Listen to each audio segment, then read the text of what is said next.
നമസ്കാരം. ഇന്ന് ഞാൻ ഉണ്ടാക്കാൻ പോകുന്നത് വ്യത്യസ്തവും രുചികരവുമായ ഒരു അച്ചാറാണ്. അത് വേറെ ഒന്നുകൊണ്ടുമല്ല, നമ്മുടെ കപ്പളങ്ങ കൊണ്ടാണ്. കപ്പളങ്ങ കൊണ്ട് ഞാൻ ഇന്നൊരു അടിപൊളി അച്ചാർ ഉണ്ടാക്കാൻ പോവുകയാണ്. അപ്പോൾ എല്ലാവരും ചിന്തിക്കും, ഇതുകൊണ്ടും അച്ചാറോ എന്ന്.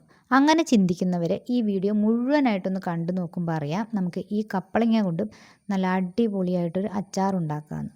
അപ്പോൾ അതിന് വേണ്ടിയിട്ട് ഞാൻ ഇവിടെ ഒരു കപ്പളങ്ങ കഴുകിയെടുത്തിട്ട് അതിൻ്റെ തൊണ്ടൊക്കെ ചെത്തി കളയുവാണ്. അപ്പോൾ അത് ഈ ഒരു വലിപ്പത്തിലുള്ളൊരു കപ്പങ്ങ എടുത്ത് അപ്പോൾ ഞാൻ തൊണ്ടൊക്കെ ചെത്തിയിട്ടൊന്ന് മുറിച്ചു, പിന്നെയും കഴുകി, എന്നിട്ട് ഞാൻ ദേ ഒന്ന് മുറിച്ചെടുക്കുവാണ്. ഇതൊരു പിഞ്ചാണ്, അപ്പോൾ അതിൻ്റെ അകത്ത് കുരുക്കളൊന്നുമില്ല.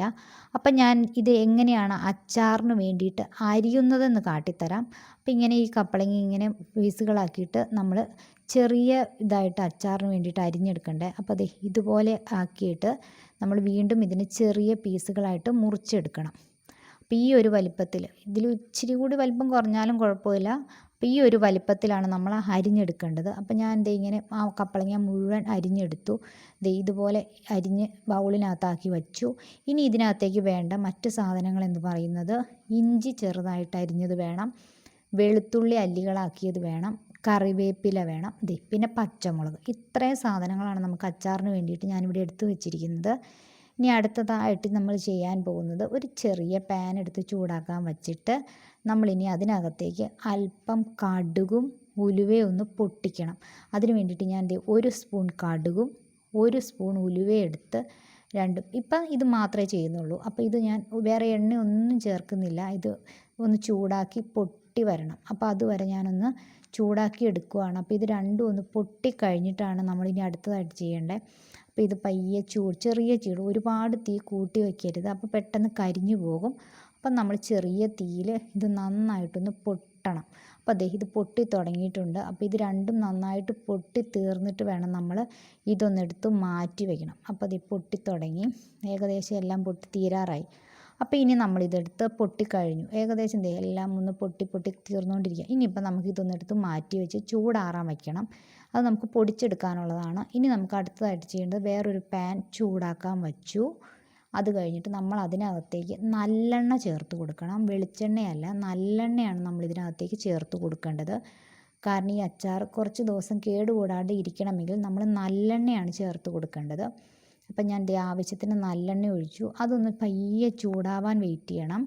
ചൂടായി കഴിയുമ്പോൾ നമ്മൾ അതിനകത്തേക്ക് 1/2 സ്പൂൺ കടുക് ഇട്ട് കൊടുക്കണം. 1/2 സ്പൂൺ അതുപോലെ തന്നെ ഉലുവയും ഇട്ട് കൊടുക്കണം. എന്നിട്ട് നമ്മൾ പയ്യെ ഇതൊന്ന് പൊട്ടിത്തുടങ്ങുമ്പോൾ, ഇതൊന്ന് പയ്യെ ആ ചൂടി കിടന്നൊന്ന് പൊട്ടിത്തുടങ്ങണം. അപ്പോൾ നമ്മൾ പൊട്ടണയിടം വരെ ഒന്ന് വെയിറ്റ് ചെയ്യണം. കടുകും ഈ ഉലുവയും ഒന്ന് പൊട്ടിക്കഴിയുമ്പോൾ ഇനി നമ്മൾ അടുത്തതായിട്ട് ചേർക്കാൻ പോകുന്നത്, ഇതിനകത്തേക്ക് കടുകും ഉലുവയും ഏകദേശം ഒന്ന് പൊട്ടിത്തുടങ്ങി. അപ്പോൾ ഇനിയിപ്പോൾ നമുക്ക് ചേർക്കാൻ പോവുകയാണ്. അടുത്തത് ആ ഇഞ്ചി അരിഞ്ഞു വെച്ചിരിക്കുന്നത് ചേർത്തു. പിന്നെ നമ്മളിനി അതിൻ്റെ കൂടെ തന്നെ വെളുത്തുള്ളി ചേർക്കണം. ആ വെളുത്തുള്ളി അല്ലികളാക്കി വെച്ചതും, പിന്നെ നമ്മൾ എടുത്തു വച്ചിരിക്കുന്ന കറിവേപ്പിലയും പിന്നെ പച്ചമുളകും നമ്മൾ ഇതിനകത്തേക്ക് ചേർത്ത് കൊടുക്കണം. അപ്പോൾ ഇത്രയും സാധനങ്ങൾ നമ്മൾ ഈ എണ്ണയിലേക്ക് ചേർത്ത് കൊടുത്തിട്ട് അത് ഈ എണ്ണയിൽ കിടന്ന് നന്നായിട്ടൊന്ന് വഴറ്റിയെടുക്കണം. നമ്മൾ നന്നായിട്ടൊന്ന് ഇളക്കി കൊടുക്കണം. അപ്പോൾ ഈ മുളകിൻ്റെയും ഇഞ്ചിയുടെയും വെളുത്തുള്ളിയുടെയും ഒക്കെ ആ പച്ചപ്പൊന്ന് മാറുന്നത് വരെ നമ്മൾ ആ എണ്ണയിലിട്ട് പയ്യെ ഒന്ന് വഴറ്റി കൊടുക്കണം. അപ്പം നമ്മൾ നന്നായിട്ടൊന്ന് ഇളക്കി കൊടുക്കണം. ഇപ്പം ഇതൊന്ന് വഴറ്റി വരാണ്ട് നമ്മളിനി ഇതിനകത്തേക്കൊന്നും ചേർക്കരുത്. അപ്പോൾ ഉപ്പൊന്നും ഇപ്പം ചേർക്കണ്ട, ഉപ്പൊക്കെ അവസാനമാണ് ചേർക്കേണ്ടത്. അപ്പോൾ ഇത് നന്നായിട്ട് എണ്ണയിൽ കിടന്നൊന്ന് വഴറ്റി വരണം. മുളകിൻ്റെയും ഉള്ളിയുടെയും ഒക്കെ പച്ചപ്പ് ഒന്ന് പയ്യെ മാറി തുടങ്ങി, അപ്പോൾ ചെറിയൊരു സ്മെല്ലൊക്കെ വന്നു തുടങ്ങി. അപ്പോൾ ഇനിയിപ്പം നമ്മൾ ഇതിനകത്തേക്ക് ആവശ്യമായ പൊടികൾ ചേർത്ത് തുടങ്ങാം. അപ്പോൾ ഞാൻ ഇതിനകത്തേക്ക് 2 സ്പൂൺ കാശ്മീരി മുളക് പൊടി ചേർത്ത് കൊടുത്തു. അത് അടുത്തതായിട്ടൊരു 1/4 സ്പൂൺ മഞ്ഞൾപ്പൊടി വളരെ കുറച്ച് മതി. 1/4 സ്പൂൺ മഞ്ഞൾപ്പൊടിയും ചേർത്ത് കൊടുത്തു. ഇനി അടുത്തതായിട്ട് ചേർക്കേണ്ടത് കായമാണ്. കായപ്പൊടി ഏകദേശം ഒരു കണക്ക് വെച്ചിട്ട് ഒരു 1/2 സ്പൂണൊക്കെ വരത്തക്ക രീതിയിൽ ചേർത്ത് കൊടുത്തു. അപ്പം നമ്മൾ ഈ പൊടികളെല്ലാം, ആവശ്യമായ പൊടികളൊക്കെ ചേർത്ത് കൊടുത്തിട്ട് നമ്മൾ നന്നായിട്ടൊന്ന് ഇളക്കി കൊടുക്കണം. ഈ പൊടികളുടെ പച്ചപ്പ് മാറുന്നത് വരെ നമ്മളൊന്ന് ഇളക്കി കൊടുക്കണം നന്നായിട്ട്. ഇനിയിപ്പം നമുക്കിതിനകത്തേക്ക് വേറെ ഒരു പൊടി കൂടി ചേർക്കാനുണ്ട്. അത് വേറെ ഒന്നുമല്ല, നമ്മൾ മുമ്പേ കടുകും ഉലുവയും കൂടെ വറുത്ത് പൊടിച്ച് വെച്ചിട്ടുണ്ട്. അപ്പോൾ അതിൻ്റെ പൊടി കൂടി നമ്മൾ ഇതിനകത്തേക്ക് ചേർത്ത് കൊടുക്കണം. അപ്പോൾ അതും കൂടി ഞാൻ ഇതിനകത്തേക്ക് ചേർത്ത് കൊടുത്തിട്ട് വീണ്ടും നമ്മൾ നന്നായിട്ടൊന്ന് ഇളക്കണം. ഇപ്പോൾ ഇളക്കി പൊടികളെല്ലാം ഒന്ന് യോജിക്കുന്ന രീതിയിൽ ഇളക്കിയിട്ടാണ് നമ്മൾ ഇതിനകത്തേക്ക് മെയിൻ ഐറ്റം ചേർക്കാൻ പോവുകയാണ്. അപ്പോൾ ഇതെല്ലാം പൊടികളുടെ പച്ചപ്പൊക്കെ ഏകദേശം ഒന്ന് മാറി വന്നു. ഇനി നമ്മളിതിനകത്തേക്ക് അടുത്തതായിട്ട് ചേർക്കാൻ പോകുന്നത് നമ്മളിവിടെ അരിഞ്ഞു വെച്ചിരിക്കുന്ന കപ്പളങ്ങ ഉണ്ടല്ലോ. അപ്പം നമ്മളിനി ഈ മിക്സിലേക്ക് നമ്മളിനി ആ കപ്പളങ്ങ ചേർത്ത് കൊടുക്കാൻ പോവുകയാണ്.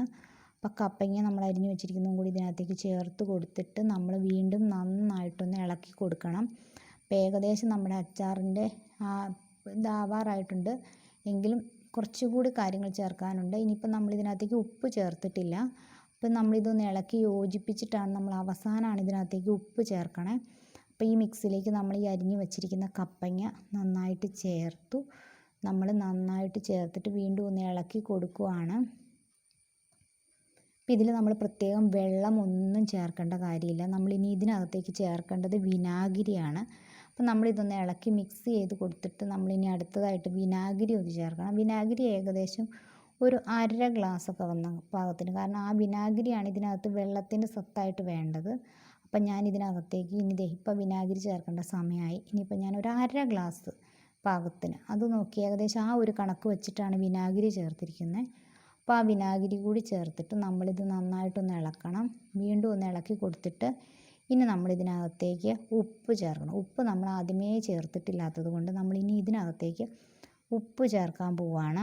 അപ്പോൾ ഞാൻ ഇതിനകത്തേക്ക് ഒരു 2 സ്പൂണാണ് ഉപ്പ് ചേർക്കാൻ പോകുന്നത്. അപ്പോൾ ഞാൻ 2 സ്പൂൺ ഉപ്പ് കൂടി ചേർത്തു. അപ്പോൾ ഇനിയിപ്പോൾ നമുക്ക് ഈ അച്ചാറിലേക്കുള്ള എല്ലാം പൂർണ്ണമായിട്ടുണ്ട്. അപ്പോൾ ഇനി നമ്മളിത് നന്നായിട്ട് വീണ്ടും ഒന്ന് ഇളക്കിയിട്ട് ഇനി നമ്മൾ വേറെ ഒന്നും കൂടുതൽ ചെയ്യേണ്ട. ഈ കപ്പങ്ങയുടെ പച്ചപ്പൊന്ന് മാറാൻ, ഒരുപാട് ഇങ്ങനെ വേവരുത്, പയ്യെ ഈ പച്ചപ്പൊന്ന് മാറാൻ വേണ്ടിയിട്ട് നമ്മളൊരു 2-3 മിനിറ്റ് ഒന്ന് അടച്ച് വെച്ചിട്ടൊന്ന് വേവിക്കണം. ഒരുപാട് ഇങ്ങനെ വെന്തുടയണ രീതിയിലാവരുത്, നമുക്കിങ്ങനെ കടിച്ചാൽ കടിയണ രീതിയിലാവണം. അപ്പോൾ നമ്മൾ 2 മിനിറ്റ് ഞാനൊന്ന് അടച്ച് വെച്ചിട്ട് വേവിക്കാൻ പോവാണ്. അപ്പോൾ ഇതെല്ലാം യോജിപ്പിച്ച ശേഷം ഇനി ഒരു 2 മിനിറ്റ് അടച്ച് വെച്ചിട്ട് നമ്മൾ നോക്കുകയാണെങ്കിൽ നമ്മുടെ അച്ചാർ ഇവിടെ റെഡിയായി. ഇത് പറഞ്ഞ നിമിഷം കൊണ്ട് നമുക്കിത് ഒരു അച്ചാർ ഇവിടെ റെഡിയായി. എല്ലാവർക്കും ഇഷ്ടപ്പെടും ഈ അച്ചാർ. അപ്പോൾ ഈ വീഡിയോ എല്ലാവർക്കും ഇഷ്ടമായെങ്കിൽ ലൈക്ക് ചെയ്യുക, കമൻറ്റ് ചെയ്യുക, സബ്സ്ക്രൈബ് ചെയ്യാത്തവർ സബ്സ്ക്രൈബും ചെയ്യണേ.